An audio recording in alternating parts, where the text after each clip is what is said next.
Good afternoon, Aiken. My name is Michelle A. Jackson, and I'm here to bring you the front page. In our first leading local story, Aiken Memorial Day Parade is this Saturday, and we have the First Ladies here in the studio to give us more background about the parade.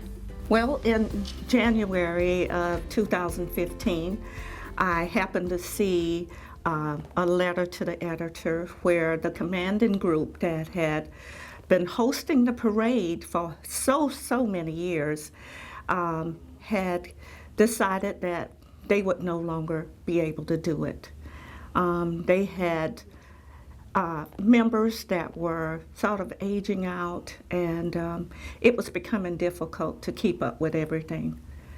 So when I saw that letter, I was first of all disappointed, heartbroken, but I knew that this community is better than that we could relieve them of their duties, something they had worked for so many years that was actually a gift to this community, was about to end, and I knew we couldn't let that happen. And Jeannie read the letter and reached out to me. I did. That was my first contact with Gail.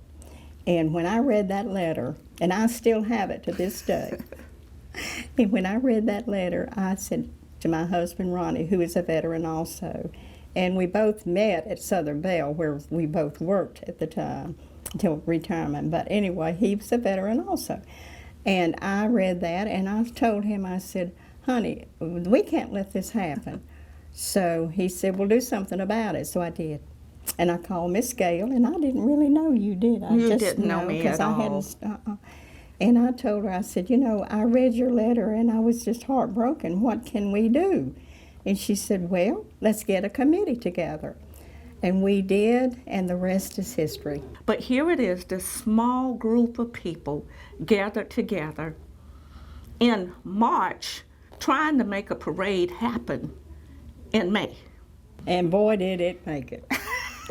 I tell you what, I don't remember how many people were out there. I don't, you know, we don't ever really get an account of the crowd, but it was magnanimous. I can't believe it. I still see it in my dreams. It was. And, you know, we had a lot of entries that year, too. Now, this year, I think I've counted about 150. I think we are close to that. We're close to that. And see, we went from, I think the last time the other group had the parade, I think they had about 30 or 40 entries, and they were all mostly military. We decided to make some changes. What we decided to do is do away with the entry fee, which at the time I think was $25. But we also realized that because it was Memorial Day weekend, a lot of people were going to the beach, and most of them leave either on a Friday or Saturday and are not in town. So we changed the day from that Monday, Memorial Day itself, to the Saturday before. But we also wanted to make sure that it was early enough in the morning for people that wanted to attend the parade and go to the beach later. They would be able to do that because the parade would already be over. And boy, did that make a difference. Yes, it did. Brilliant idea. To me, it's special that we've been able to do this for 5 years. That makes it extremely special to me.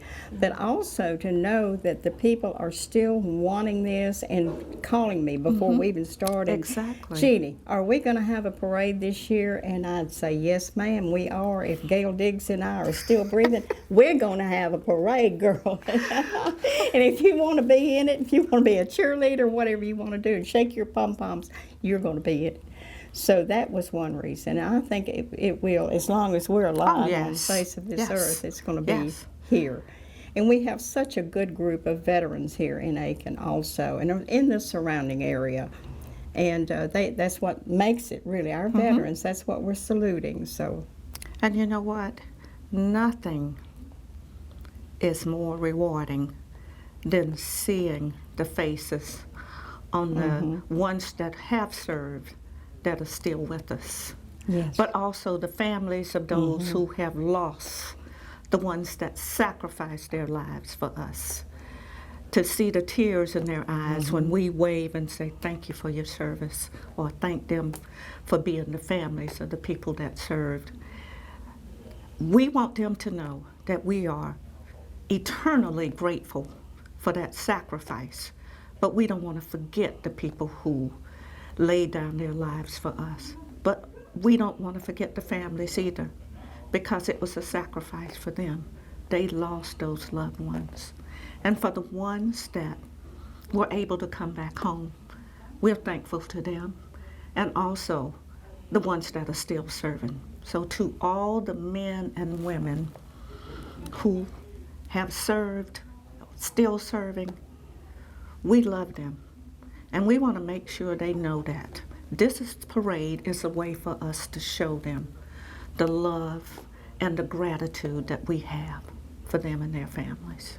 You know, we are fortunate to have people in this community that continue to support this parade, because we don't ask for money, but we do have some sponsors that continues to give, and there are other people have in-kind contributions. We thank the Aiken Standard for all of the advertisement you've given us. We also thank Rob Shellhouse, who provides the caisson, the riderless horse, and the hearse.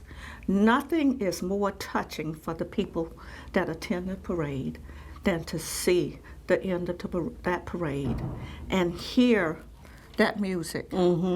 Yeah. And absolutely, yes, absolutely. I agree. And see that horse with the uniform and the boots thrown across it. The riderless horse, that's just too much.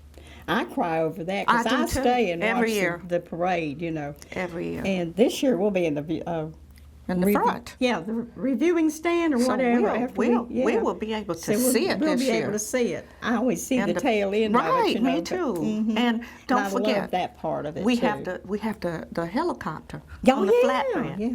This year, the too. flyover with the helicopter. Helicopter on the flatbed. On the flatbed. But also a flyover. We got a flyover Are we getting that this year? I know that was a possibility, Yeah, a possibility but just come see. Yeah. That's right.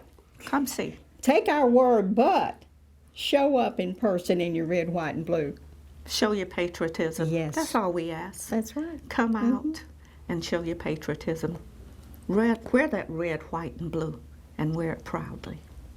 We'll be back after a message from our friends at Crescent Automotive. Everyone's a welcome guest at Crescent Automotive. We're Aiken's Choice Award winner 4 years in a row. That probably has a lot to do with our low upfront windshield pricing and no additional processing fees. Remember, everybody drives Crescent. You should too.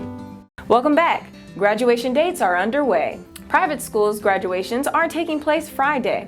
Be sure to check out our education reporter Larry Wood's coverage. Honoring area high school athletes with a cowboy. Best of Prep Sports Awards and Banquet is on Friday, and general admission doors open at 7:30. This year's special guest is DeMarcus Lawrence. Tickets are still available online. Sunday Best. This week's Sunday Best feature is on Army veteran Jeannie Quattlebaum. She joined the Women's Army Auxiliary Corps during the Vietnam War era. Pick up your hard copy of Sunday's paper to read more about her journey serving our nation. To read more about these stories, please visit aikenstandard.com. My name is Michelle A. Jackson, and I will see you next time on the front page.